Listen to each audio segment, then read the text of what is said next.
Hey, this is Kev Dog speaking to you as Palace here on Park Street.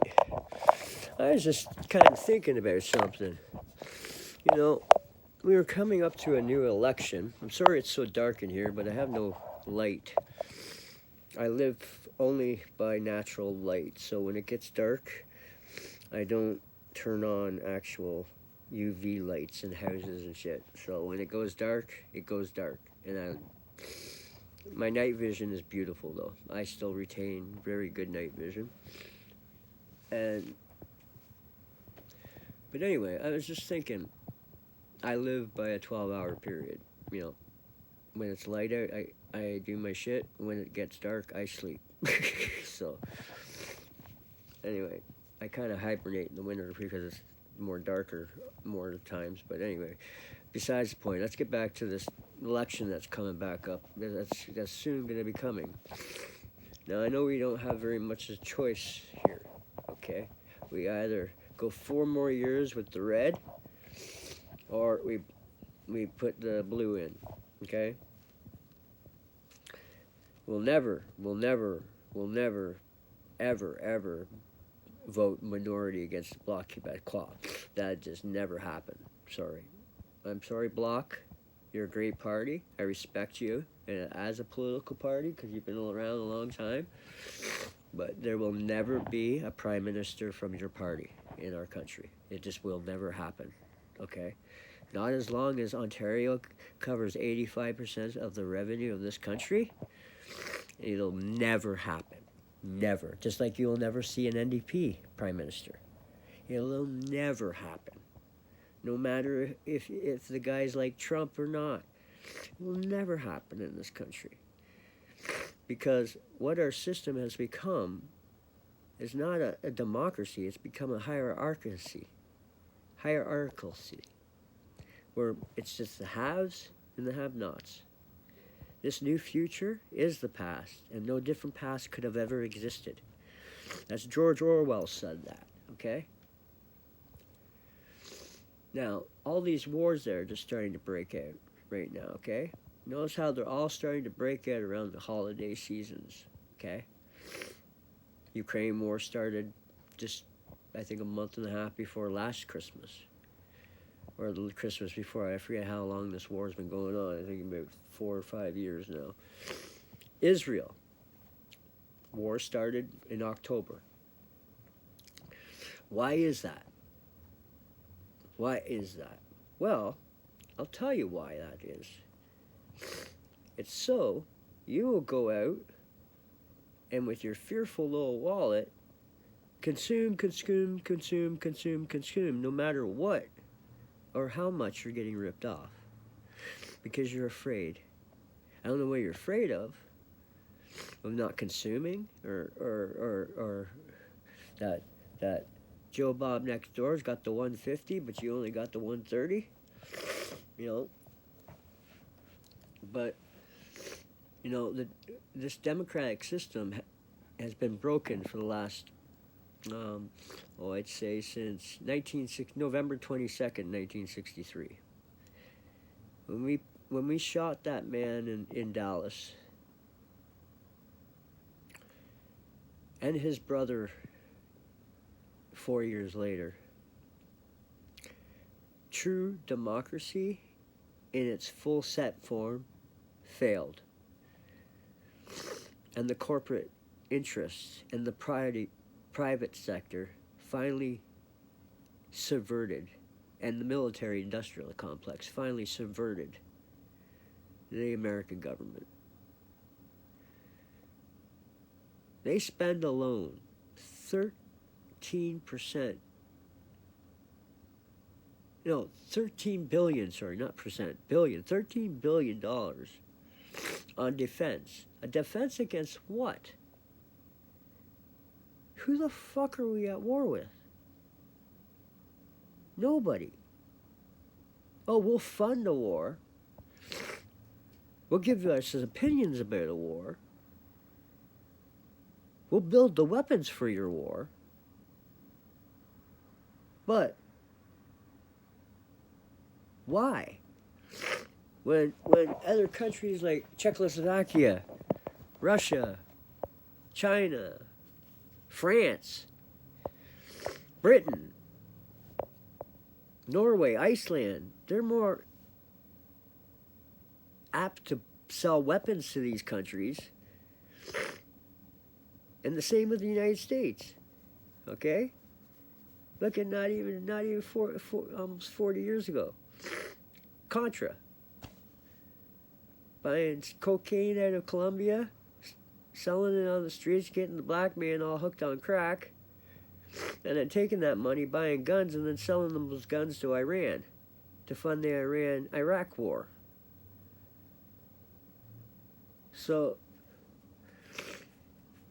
war is meant to keep society on the brink of starvation. There is no planned end of victory over East Asia or Eurasia. It's to keep the very structure of society intact. So, my idea for this whole situation is we lock all these sociopathic fucking army guys up in a building. Let them play Call of Duty all they fucking want. Battlefield, Army, ARM, Fortnite, PUBG, whatever the hell they want to do. They want to kill each other, they can kill each other on fucking virtual television all day long. Okay? And not hurt a single person. We have the technology. We have the ability. Lock all these sociopathic ex-soldiers up. No, not lock them up, but like give them the option.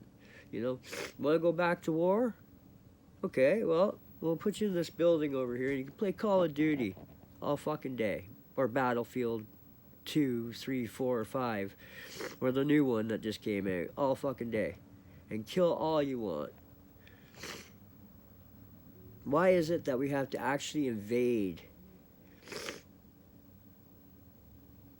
and destroy actual innocent people's lives? 36,000 Palestinians since this war has started are dead. Now what do these Palestinians do to Israel? I think Israel needs to remember their fucking history, you know? And I think that's one thing that Netanyahu is forgetting. You know, just like in Germany, there were good Germans, you know? Oskar Schindler, you remember that name? You know? Not all Palestinians are bad. And what you have done to the friggin' race for the last 15 to 25 years is a damn disgrace to the world. You talk about North Korea's right of inhumane and friggin' unfair human rights violations. Let's talk about Israel's occupation of the Gaza for the last 25 years, since the Yom Kippur War, or since the 6-Day War. No, you won't talk about that shit. You won't say what truly went on around that year. Golda Meir was, though, the best prime minister ever to serve in the Israel government. She was Mother Israel, and that is the truth. She loved her country. She watched it grow, and you didn't fuck with that bitch. Just like Margaret Thatcher. You didn't fuck with that bitch. Because she stuck by her policies. These two politicians I'm talking about were the two last true public servants in the democratic process. There's only 3 pictures that hang in the whole of Parliament in London, England. And you know who those 3 pictures are? King George III, Winston Churchill, duh, and Margaret beautiful, Iron Lady herself, Thatcher. The last true democratic conservative politician who actually was a public servant. See, that's what you politicians have forgot. It's public service, not popularity contest. But you're going to learn. You're either going to learn because they're going to take a shot at you, or you're going to get voted out.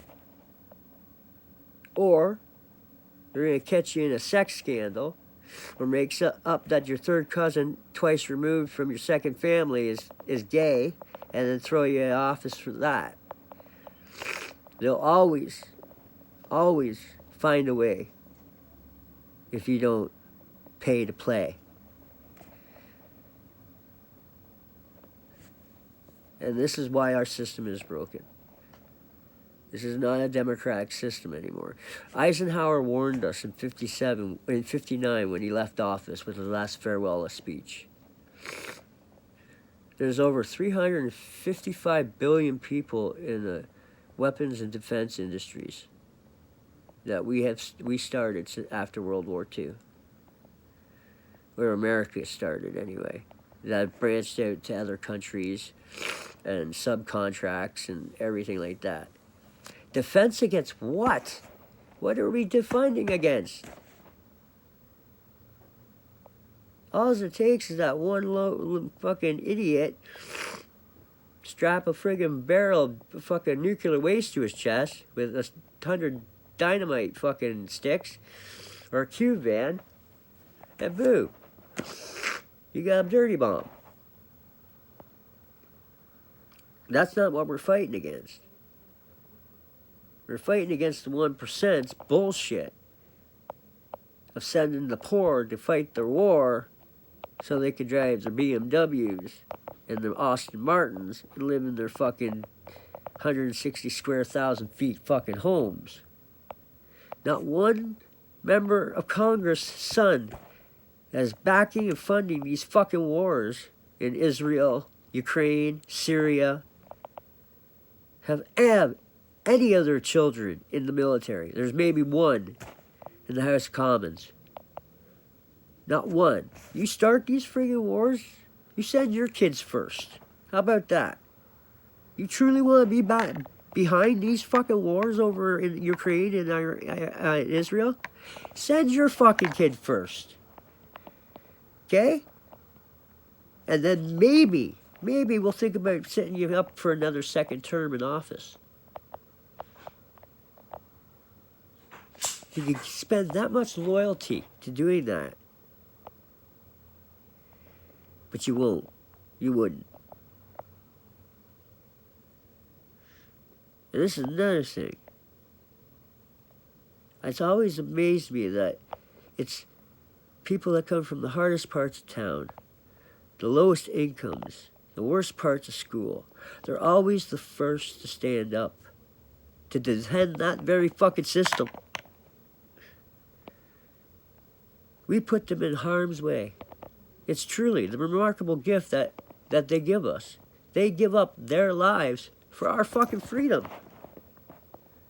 And all they ask, one thing, don't send me to die for some fucking oil field.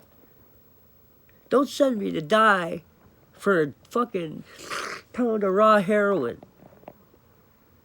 Send me to die because some fucking asshole's government is killing and murdering his civilians. I'll do that for freedom and democracy.